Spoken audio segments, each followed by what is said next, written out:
Au bimada afuzu yaumal hisab, atau dengan apa aku bisa beruntung pada hari kiamat nanti. Ibadah mana yang membanggakan kita pada hari kiamat itu? Di antara murid-murid beliau ada yang dimimpikan dengan beliau, lalu bertakun nangapa ibadah pian nang menyelamatkan di akhirat itu. Ternyata unjar Junaid al-Baghdadi hanya 2 rakaat kecil, 2 rakaat yang sedikit yang kau kerjakan di malam hari, itulah ternyata ibadah yang menyelamatkanku.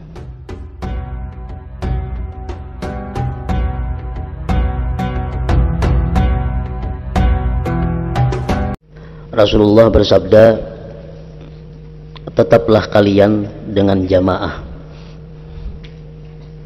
Artinya dengan berkumpul dengan orang banyak. Karena pertolongan Allah itu selalu terulur kepada jamaah. Dan syaitan adalah serigalanya manusia, seperti serigala terhadap kambing. Ia, serigala tadi, akan memangsa kambing atau manusia yang memencilkan diri dan jauh dari teman-temannya. Rasulullah sallallahu alaihi wasallam juga bersabda, "Inna syaitana ma'al fad wa huwa minal itsnain ab'ad." Artinya, sungguh syaitan itu selalu mendampingi orang yang sendirian dan ia lebih jauh dari 2 orang. Nah, hadis seperti ini sekilas bertentangan dengan hadis yang menyuruh uzlah, memencilkan diri. Di satu sisi ada hadis Nabi yang memerintahkan agar kita beruzlah, berasing, meninggalkan masyarakat. Satu sisi ada hadis yang menyatakan bahwa menyendiri itu adalah jauh daripada pertolongan Allah dan dekat dengan syaitan. Nah, jadi seolah-olah hadis ini bertentangan. Nah, Imam Ghazali menjelaskan, maka ketahuilah bahwa hadis-hadis semacam ini memang ada. Tetapi di samping itu juga ada hadis seperti ilzam baitak wa alaika bil khassah wa da' amral ammah.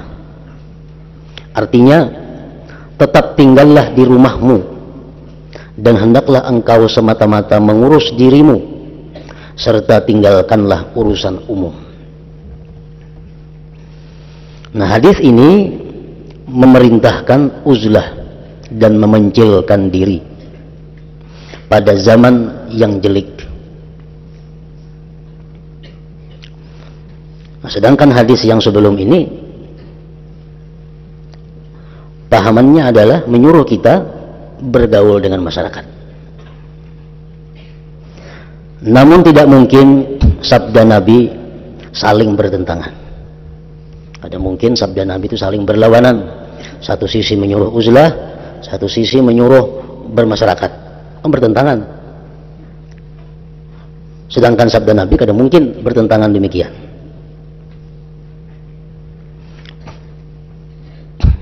Namun tidak mungkin sabda Nabi saling bertentangan. Karena itu kita harus menggabungkan 2 hadis tersebut dengan daya dan pertolongan Allah Subhanahu wa ta'ala. Jadi kita cari jalannya bagaimana agar hadis-hadis Nabi itu satu pahamannya. Bagaimana hadis Nabi itu kada bertolak belakang dengan hadis yang lainnya. Nah, kita cari jalannya untuk menggabungkan agar hadis itu satu tujuan.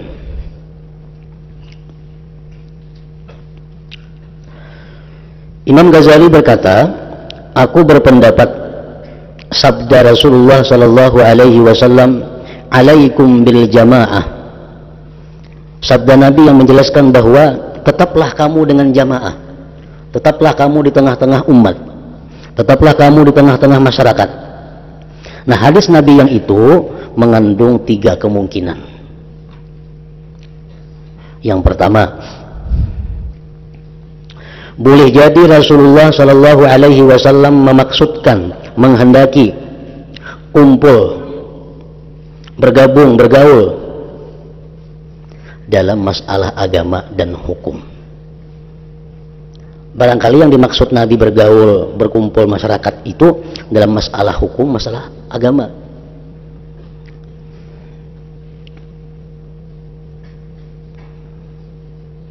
Karena umat Islam ini tidak bakal berkumpul pada kesesatan. Nah, jadi jangan menyimpang dari ijma' dan hukum yang berbeda dengan yang diberlakukan oleh sebagian besar ulama, serta keluar dari jamaah ulama adalah batil dan sesat. Ini maksudnya itu kemungkinan, ujar Imam Ghazali, ujar Nabi, hendaklah engkau tetap di dalam jamaah, di dalam masyarakat, di tengah umat.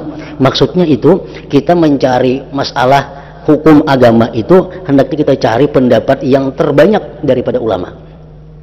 Misalnya sesuatu kasus, mayoritas ulama mengatakan itu haram, ada segelintir ulama yang mengatakan itu boleh.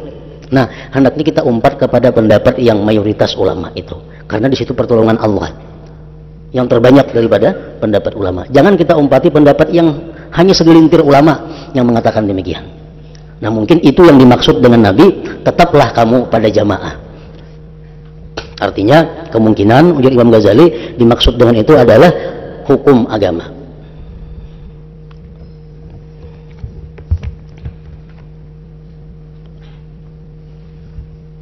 Kita ambil contoh dalam masalah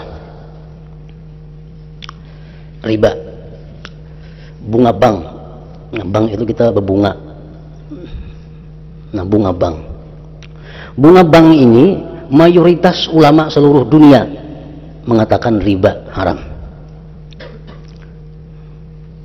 baik itu dari golongan Sunni, baik itu dari golongan Syi'i. Pokoknya mayoritas ulama umat Islam mengatakan bahwa bunga bank itu adalah riba dan hukumnya haram. Ini artinya jamaah, mayoritas itu jamaah. Ada segelintir ulama yang mengatakan bahwa bunga bank itu kada haram. Segelintir, sedikit ada ulama yang mengatakan bahwa bunga bank itu kada haram.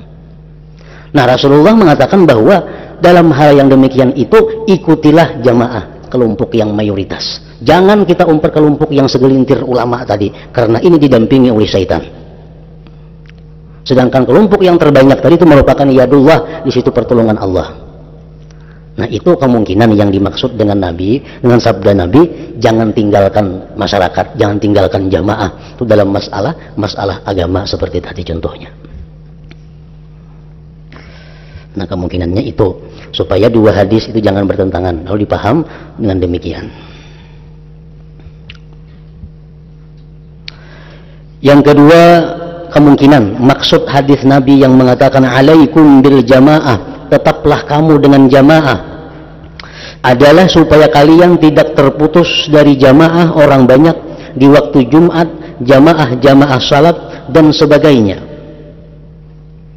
Sebab dalam hal-hal ini terkandung kekuatan agama, kesempurnaan Islam, serta membuat gelisah orang kafir dan menyeleweng dari kebenaran. Jamaah semacam ini tidak sunyi dari berkah dan perhatian Allah Ta'ala dengan rahmat. Karena itu aku, Imam Ghazali, berpendapat orang yang memencilkan diri dari masyarakat itu seharusnya juga ikut bersama-sama dengan masyarakat dalam kumpulan umum untuk melakukan kebaikan, dan hendaklah menjauhi mereka dalam bergaul rapat dan berebut apa saja, karena bisa menimbulkan cacat-cacat yang merusak agama.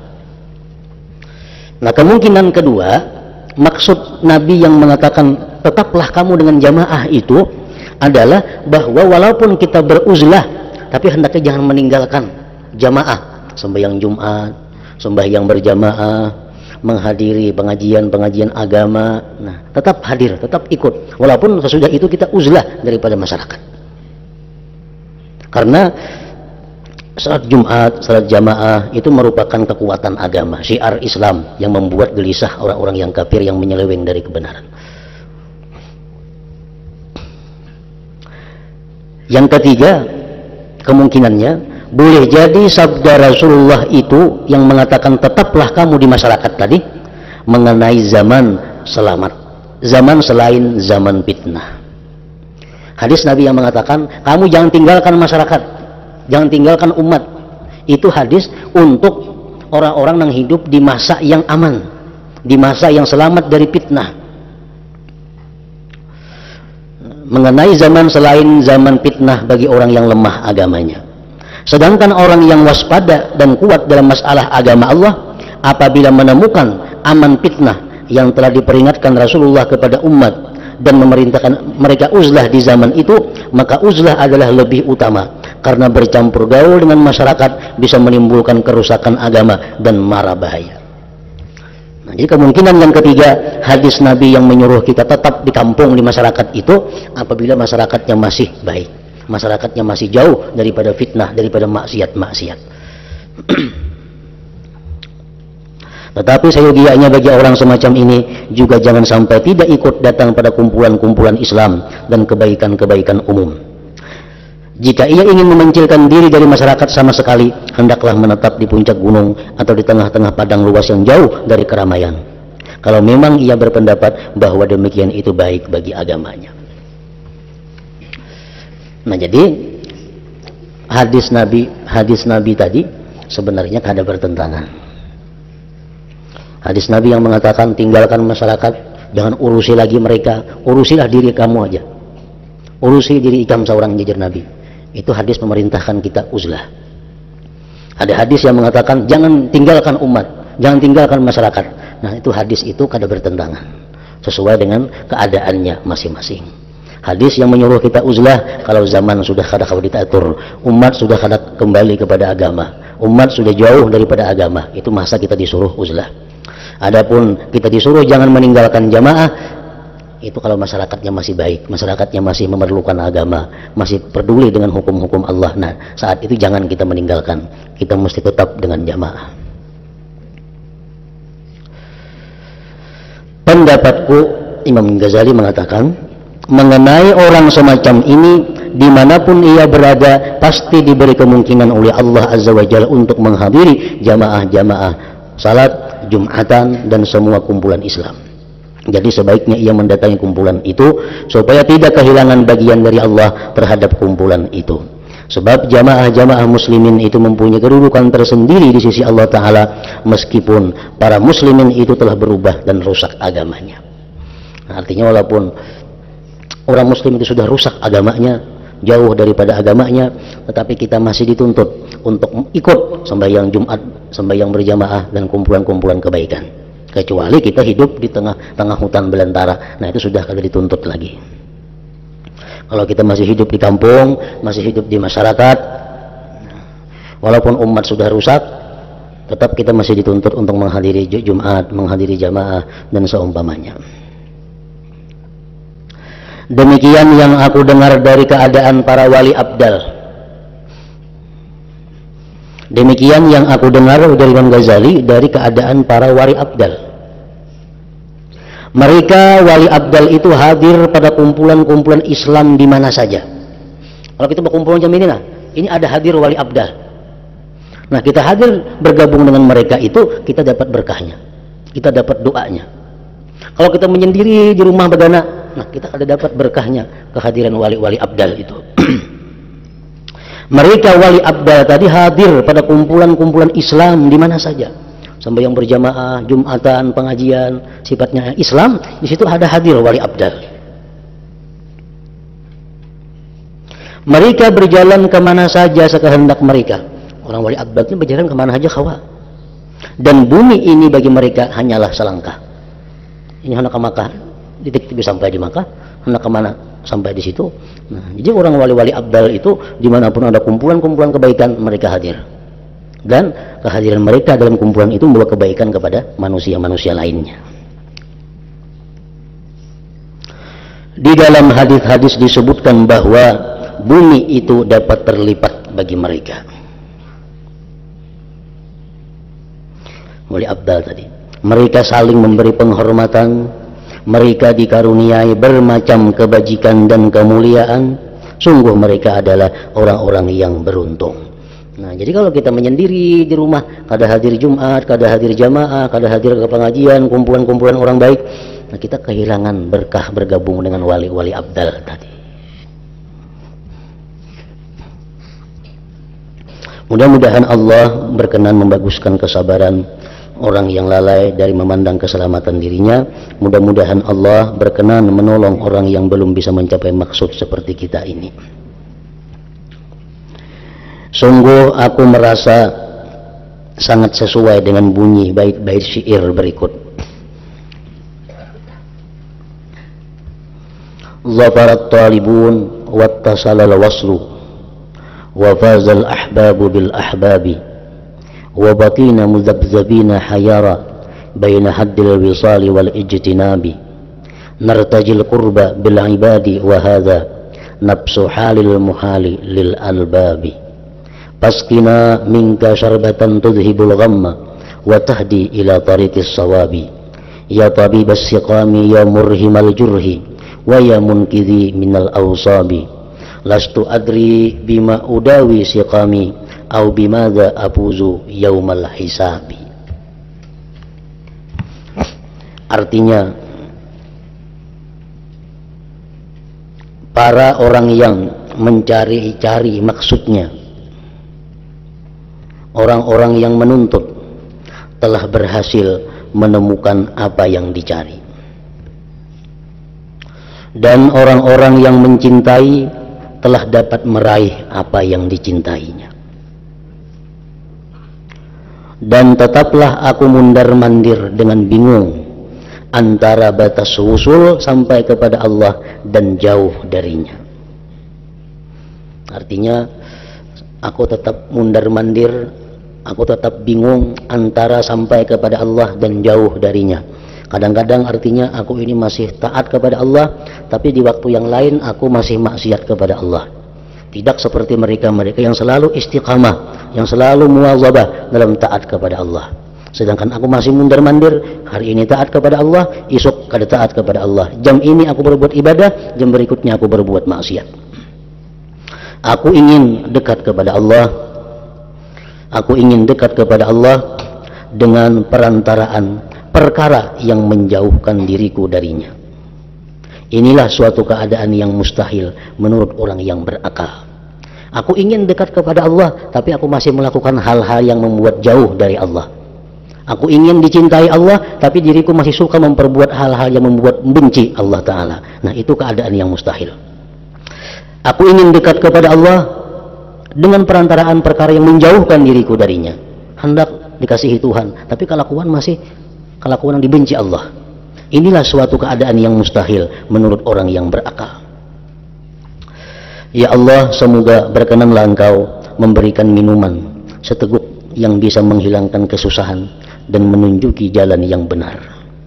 Wahai Zat yang mengobati penyakit, wahai Zat yang menyembuhkan luka, wahai Zat yang menyelamatkanku dari penyakit-penyakit yang terus-menerus. Aku tidak tahu dengan apa aku mengobati penyakitku, atau dengan apa aku meraih keberuntungan nanti pada hari hisab pemeriksaan amal. Lastu adri bimadza udawi siqami au bimadza abuzu yaumal hisab. Aku tidak tahu dengan apa aku mengobati penyakitku. Penyakit apa? Penyakit nang imbahanu masih suka maksiat, masih suka menentang Allah, masih mau berbuat nang dimurkai Allah. Atau penyakit, dengan apa aku bisa mengobati penyakit itu? Au bimadza abuzu yaumal hisab, atau dengan apa aku bisa beruntung pada hari kiamat nanti. Nah, pada hari kiamat itu kita kali bisa mengetahui apa yang menjadi keberuntungan kita.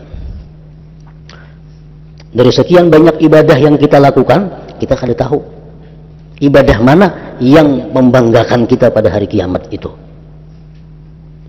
Imam Ja'far As-Shadiq mengatakan, jangan sekali-kali engkau menganggap inting satu ibadah. Jangan sekali-kali engkau menganggap remeh satu ibadah, satu taat, karena itu adalah keridhaan Allah. Dan seseorang di akhirat nanti kada tahu ibadah mana yang menyelamatkan kita. Sembahyang 5 waktu belum tahu apakah itu bisa menyelamatkan kita. Puasa bulan Ramadan kada tahu. Tetapi umumnya dalam kisah-kisah, cerita-cerita, riwayat-riwayat dari Nabi, sangat banyak manusia itu diselamatkan di akhirat itu dengan hal-hal yang inya kadang memperhitungkan di dalam dunia bahwa itu yang menyelamatkan inya.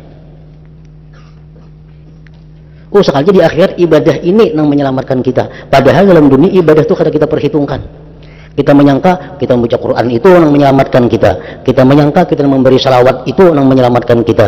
Kita menyangka dalam dunia bahwa ibadah kita yang menyelamatkan kita karena kita suka puasa Senin Kamis yang menyelamatkan kita. Sangkaan kita, tapi ternyata di akhirat kaina ibadah lain yang halus nilainya kita anggap dalam dunia itu yang menyelamatkan di akhirat. Contohnya nang kayak kisah seseorang akan mempunyai amal kebaikan, banyak punya dosa, sedikit amal kebaikan. Tapi di dalam dunia orang ini berbuat sesuatu yang istimewa menurut kita. Walaupun menurut orangnya itu belum tentu dianggap satu ibadah. Orang ini pekerjaannya berdagang. Di dalam dagang itu inya berperilaku baik, jujur, menghutangi orang sebulan tempuhnya. Kalau orang kada bayar sebulan diberinya waktu lagi. Jadi orang belum kawa bayar diberinya waktu lagi. Ada orang miskin yang berhutang lawan inya kada kawa bayar diberiakannya. Nah sekalinya di akhirat praktik-praktik seperti itu yang menyelamatkannya daripada azab Allah Subhanahu wa taala. Imam Junaid Al-Baghdadi mengatakan, ujar Sidin, bahwa di antara murid-murid beliau ada yang dimimpikan dengan beliau lalu bertakun nangapa ibadah pian yang menyelamatkan di akhirat itu. Ternyata ujar Junaid Al-Baghdadi hanya 2 rakaat kecil, 2 rakaat yang sedikit yang kukerjakan di malam hari, itulah ternyata ibadah yang menyelamatkanku. Nah, jadi ibadah yang banyak-banyak yang diperbuat Sidin ternyata habis, bayar itu bayar ini bayar macam-macam. Yang menyelamatkan ternyata 2 rakaat yang aku sembahyangkan di tengah malam, hanya itu yang bisa menyelamatkan kita. Nah, jadi jangan anggap penting sekecil apapun taat itu. Seperti kisah seorang pelacur. Kan pelacur gawiannya maksiat. Suatu hari melihat ada anjing kehausan. Anjing kehausan. Nah, di muka sumur banyunya ada cuma jauh. Kada kau ambilnya anjing. Banyunya jauh di dasar sumur. Nah, dicariakannya cicibuk oleh si pelacur tadi. Diambilnya banyu, diminuminya anjing tadi. Akhirnya ampi haus. Nah, ternyata perbuatan pelacur ini sangat dihargai Allah Subhanahu wa taala, dan di akhirat pelacur itu masuk surga. Kenapa? Karena perbuatannya menyelamatkan nyawa si anjing daripada kehausan. Nah, itu sekilas remeh, inting kalau ada artinya, tapi nilainya sangat besar di sisi Allah Subhanahu wa taala. Ada orang yang di akhirat nanti diselamatkan oleh karena namanya. Orang ini habis sudah amal kebaikan, habis macam-macam, ada lagi cuma namanya Muhammad orang ini. Oh, itu ini ngarannya Muhammad sama nama kekasihku kok selamat masuk surga. Nah, namanya yang menyelamatkan inya daripada api neraka karena namanya sama dengan nama kekasih Allah Subhanahu wa taala. Ada di akhirat orang-orang habis segala amal kebaikannya, diselamatkan apa? Karena orang ini pernah mencintai, menyukai orang yang disukai oleh Allah Subhanahu wa taala. Dalam hatinya ini pernah ada mencintai kekasih Allah. Dalam hatinya ada pernah menyayangi orang yang disayangi Allah. Amal ibadah lain habis total sudah. Tinggal lagi satu, itu yang menyelamatkannya di akhirat. Nah, ini jar syair ini, lastu adri bima udawi siqami au bimadza afuzu